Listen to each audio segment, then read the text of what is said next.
এই ছবিখন চাওক, ইয়াত আপুনি সোণাক্ষী সিনহা তেওঁৰ স্বামী জাহিৰ ইকবালৰ সৈতে দেখিছে।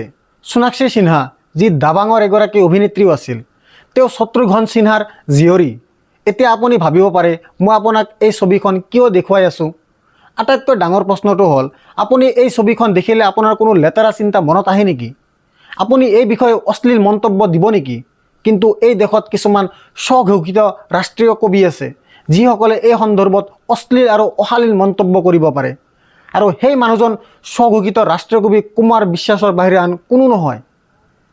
তেওঁ এখন মঞ্চত থিয় হৈ সোণাক্ষী সিনহা আৰু তেওঁৰ স্বামী জাহিৰৰ বিষয়ে অত্যন্ত অশ্লীল মন্তব্য কৰিছে। আৰু মন্তব্যটো কেৱল সোণাক্ষী সিনহাৰ ওপৰতেই নহয়, জাহিৰৰ ওপৰতেই নহয়, মন্তব্য তেওঁৰ দেউতাক শত্ৰুঘ্ন সিনহাৰ ওপৰতো আছিল। শত্ৰুঘ্ন সিনহা, যাৰ ঘৰৰ নাম ৰামায়ণ আছিল, যাৰ ঘৰৰ নাম ৰামায়ণ, কুমাৰ বিশ্বাসে